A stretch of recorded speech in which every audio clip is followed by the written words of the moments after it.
le 19h30. Maria Mallard. Bienvenue à la une de ce journal. La perpétuité incompressible pour Salah Abdeslam. C'est la peine demandée par le parquet antiterroriste dans le procès des attentats du 13 novembre à Paris. Une sanction rarissime. On sera en direct de Paris avec David Brichard. Dino Scala, surnommé le violeur de la Sambre, doit lui répondre de 56 viols et agressions sexuelles. Son procès a commencé aujourd'hui devant la cour d'assises de Douai. Important incendie à Binche. La toiture d'une ancienne église du centre-ville a été ravagée par les flammes. La piste de l'incendie criminel est sur la table. Les enfants rois deviendront-ils narcissiques, individualistes et même dangereux pour nos démocraties ? Pour des scientifiques de Loussé-Louvain, ils représentent en tout cas un risque. On vous expliquera pourquoi. Le grand retour du doudou à Mons. Les Montois retrouvent la fête après 2 ans de pause à cause du Covid. Place ce soir au grand concert sur la Grand Place. Sophie Mergen nous y attend.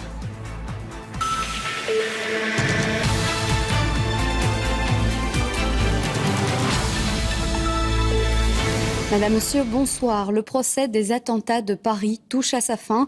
Le parquet a terminé ses réquisitions cet après-midi. Autrement dit, David Brichard, le parquet a annoncé les peines qu'il réclame à l'encontre de Salah Abdeslam et de ses 19 coaccusés. Oui, effectivement, Maria, mais la peine réclamée la plus attendue, eh bien, c'était celle de Salah Abdeslam. Les avocats généraux ont demandé la réclusion criminelle à perpétuité avec une période de sûreté incompressible. C'est une sanction rarissime et cela signifie que les chances de sortie de Salah Abdeslam sont infimes. L'accusation considère qu'il est pétri d'idéologie, incapable de fournir des remords et qu'il est un acteur clé de ces attentats de Paris. Pour Mohamed Abrini, l'homme au chapeau, eh bien, la peine demandée est la réclusion à perpétuité avec une période de sûreté de 22 ans pendant lesquelles il ne pourrait pas bénéficier de libération. Pour les autres accusés, eh bien, le parquet antiterroriste a également demandé des peines de prison. Exemple, 30 ans pour un logisticien ou encore 16 ans pour le fournisseur d'armes. Pas de commentaire du côté de la défense, mais du côté des parties civiles, eh bien, on se dit satisfait de ce réquisitoire. Je vous propose d'écouter. Des peines requises qui sont à la hauteur en fait de la démonstration qui a été faite de la responsabilité de chacun dans les faits qui lui sont reprochés. Vous avez vu que la salle d'audience était archi pleine, un des grands jours d'audience. Et là, de façon extrêmement méticuleuse, les avocats généraux ont pris le temps d'expliquer ce qui devait conduire à ce qu'il y ait une condamnation. Abdeslam se prend le maximum.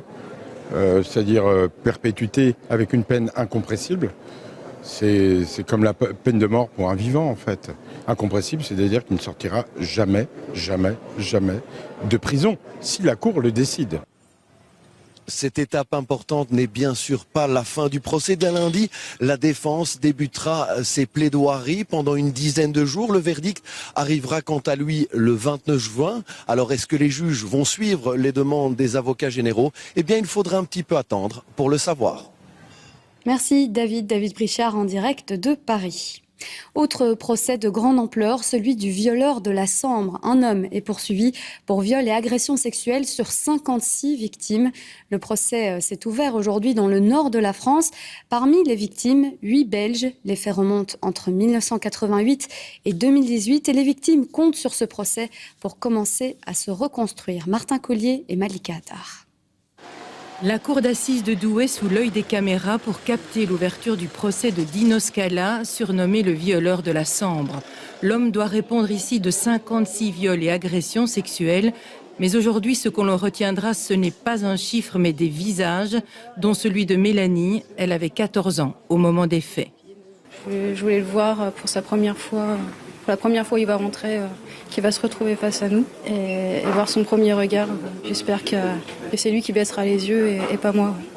Depuis 2018, j'ai été dans différents états, la colère, la tristesse, la peur, l'angoisse. J'espère vraiment que ça va rouler un poids et que la petite fille de 14 ans que je suis restée va enfin grandir et passer à autre chose et avoir une nouvelle vie.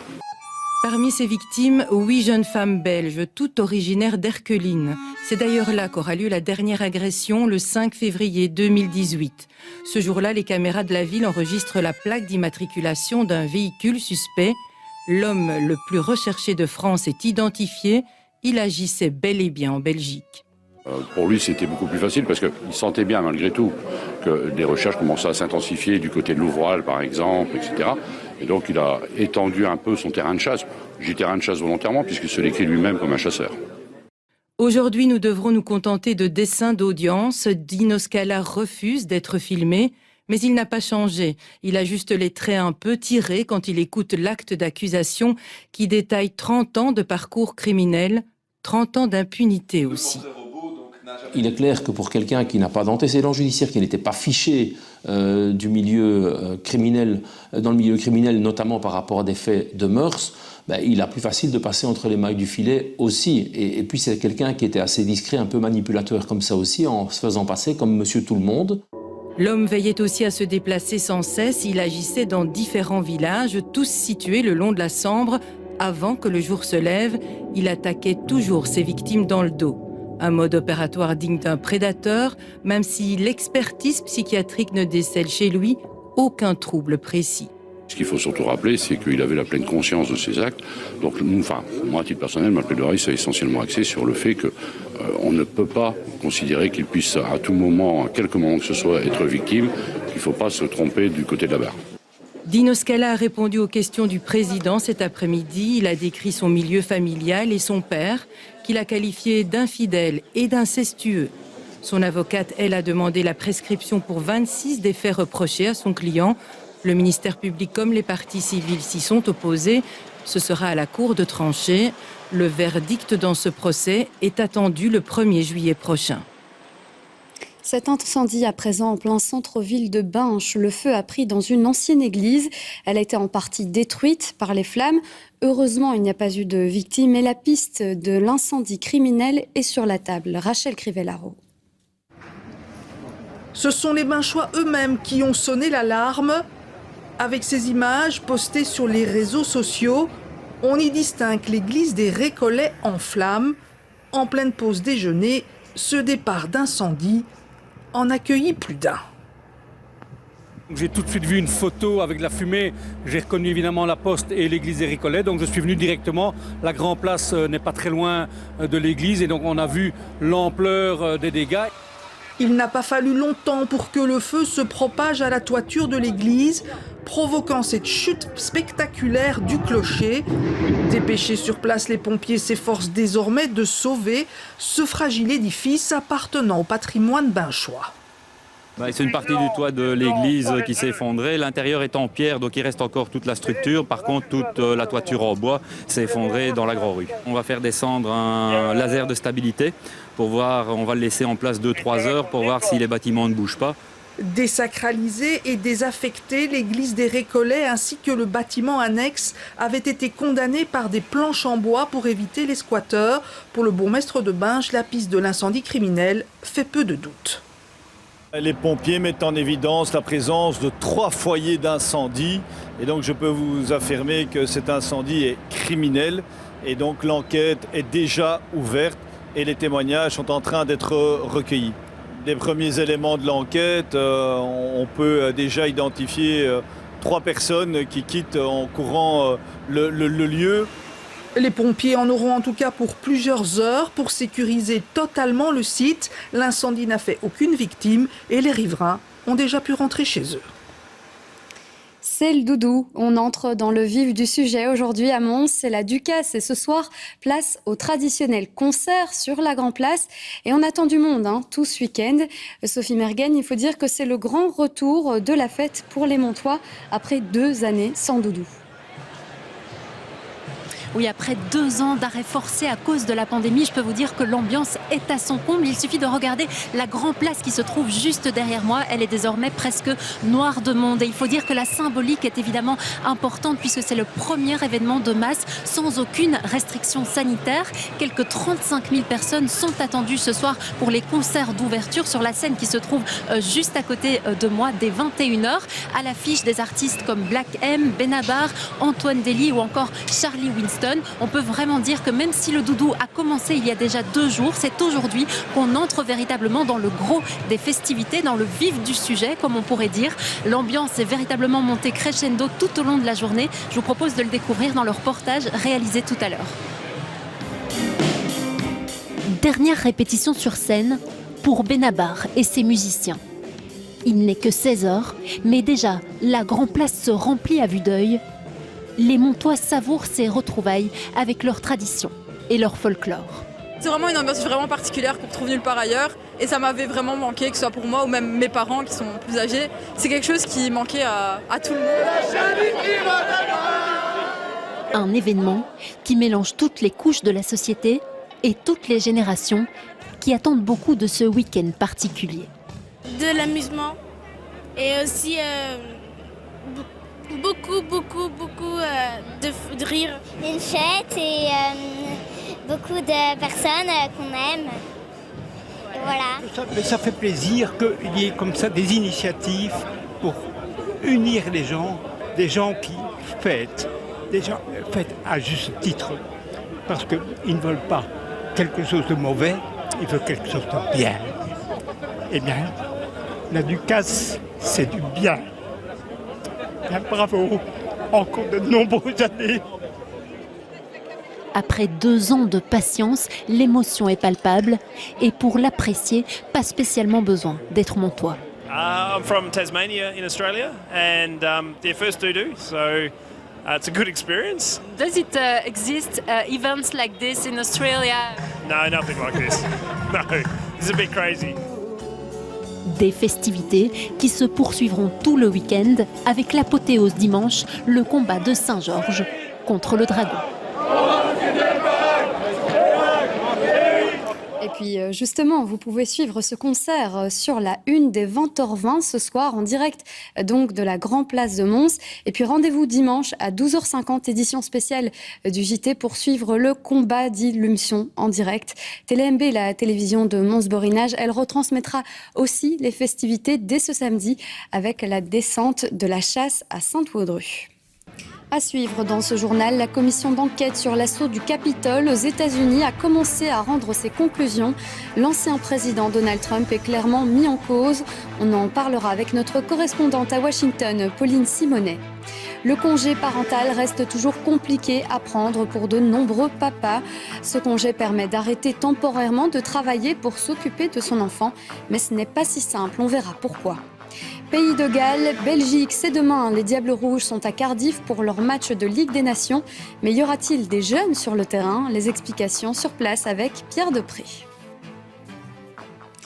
Donald Trump, pointé du doigt par la commission d'enquête sur les émeutes du Capitole. Petit rappel, ses partisans avaient envahi de force le bâtiment du Congrès américain le 6 janvier 2021. 5 personnes sont mortes ce jour-là. Après 10 mois de travaux, la commission est en train de rendre ses conclusions et elle parle même de tentative de coup d'État. Le point avec Valérie Lafleur et Éric Destiné. Ce sont des images inédites, jamais diffusées auparavant. Elles viennent d'être rendues publiques par la commission d'enquête parlementaire chargée de faire la lumière sur l'assaut du Capitole. On y voit la bataille des policiers contre des hordes de partisans de Donald Trump en colère. On y voit la fuite des parlementaires. On perçoit la panique à l'intérieur de ce temple de la démocratie américaine. La commission n'a pas mâché ses mots. Le 6 janvier 2021 était purement et simplement une tentative de coup d'État. January 6th was the culmination of an attempted coup, a brazen attempt, as one writer put it shortly after January 6th, to overthrow the government. The violence was no accident. It represented Trump's last stand, most desperate chance to halt the transfer of power. Depuis près d'un an, 9 élus américains, 7 démocrates et 2 républicains, enquêtent sur le rôle de Donald Trump avant, pendant et après ces événements. Ils ont entendu plus de 1000 témoins. I saw friends with blood all over their faces. I was slipping in people's blood. I was catching people as they fell. It was carnage, it was chaos. Le rôle de Donald Trump est clairement pointé du doigt, y compris par certains républicains. Those who invaded our Capitol and battled law enforcement for hours were motivated by what President Trump had told them, that the election was stolen and that he was the rightful president. President Trump summoned the mob, assembled the mob, and lit the flame of this attack. Mais d'autres élus républicains, un grand nombre, rejettent publiquement les travaux de cette commission. Donald Trump, lui, qualifie cette enquête de chasse aux sorcières. Et on rejoint tout de suite Pauline Simonet, notre correspondante à Washington. Pauline, ce n'est pas encore terminé, il y aura encore des auditions, mais est-ce qu'il pourrait y avoir des conséquences pour Donald Trump ? Alors il y a deux types de conséquences possibles, politiques et judiciaires. Alors d'un point de vue politique, tout d'abord, la grande question, c'est de savoir si les conclusions de cette commission seront suffisamment accablantes pour affaiblir à tel point Donald Trump qu'il ne pourrait plus se représenter en 2024. Alors c'est vrai que les premières conclusions sont particulièrement lourdes et fortes contre Donald Trump, mais on peut douter que ça puisse faire basculer une majorité de l'opinion des Républicains. Le procès en destitution qui avait eu lieu juste après le 6 janvier n'avait absolument rien changé. Et 1 an et demi plus tard, on se rend compte que Donald Trump a encore renforcé son emprise. Il est encore plus puissant au sein de son parti et les Républicains ont choisi massivement de croire sa version du 6 janvier. Maintenant, d'un point de vue judiciaire, là il y a beaucoup de grosses interrogations. La commission parlementaire n'en a pas les compétences, mais elle peut transmettre ses preuves à la justice traditionnelle. Et s'il y a suffisamment de preuves qu'il y a eu une tentative de coup d'État, dans ce cas-là, la plupart des experts pensent qu'on pourrait le poursuivre. Mais est-ce qu'un juge prendrait ce risque dans un pays aussi fracturé, divisé ? D'un autre côté, est-ce qu'on peut passer un tel crime sous silence ? Eh bien, ce dilemme n'est pas encore tranché. Merci Pauline pour vos explications en direct de Washington. Les Diables Rouges se sont envolés pour Cardiff. Aujourd'hui, ils affrontent le Pays de Galles demain soir. Ce sera le 3e des 4 matchs de Ligue des Nations de ce mois de juin. Et du côté des supporters, on se demande si Roberto Martinez va enfin titulariser des jeunes joueurs. Pierre Depré, est-ce que vous avez déjà obtenu une réponse à cette question ?